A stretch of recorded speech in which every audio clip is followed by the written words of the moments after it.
most children now have older parents, right? Because people aren't having children until they're in their 30s. And there's a big difference between having a parent who's in his or her 30s and having a parent who's in his or her 20s. Yep. The 20-year-olds are still kind of like kids, and they're going to be more usefully neglectful, I would say.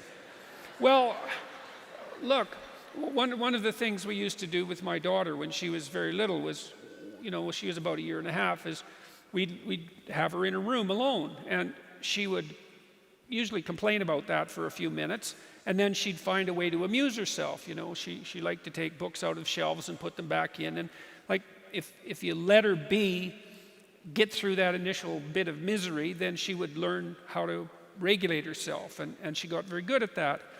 And then, so that's a good example of minor privation having a positive influence. But you know, children used to have multiple siblings, and siblings toughen you up because there's tremendous competition in families among siblings, and they had younger parents who had fewer resources. And you know, now parents are older, first of all, and second, they're more resource rich, and so they're more likely to schedule their children to death in some sense to provide them with all the opportunities that they feel would be useful, and that's understandable. And plus, because they have fewer children, each child is in some sense more precious.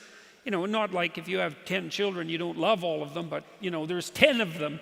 There's only so much excess attention that can go around, and they do a lot of socializing each other rather than being socialized by parents. But if you only have one child, you know, you're going to devote all your resources to providing them with absolutely everything you can provide them with, and one of the dangers of that is that you'll overprotect them and you'll provide them with too much. And we don't understand those dynamics, right? We don't understand how much you should stay hands off your kids and let them go out there and make their own mistakes and find their own way. And that's tricky, and we're ignorant about it. And so I think one of the consequences of that is that we do have a reasonable percentage of young people, maybe young adolescents, the kind that you hear about at university, who have been overprotected and overscheduled and under-challenged in some sense.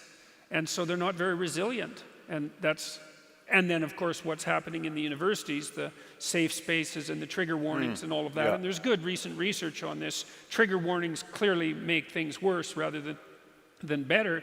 We extend that overprotection far longer than is helpful.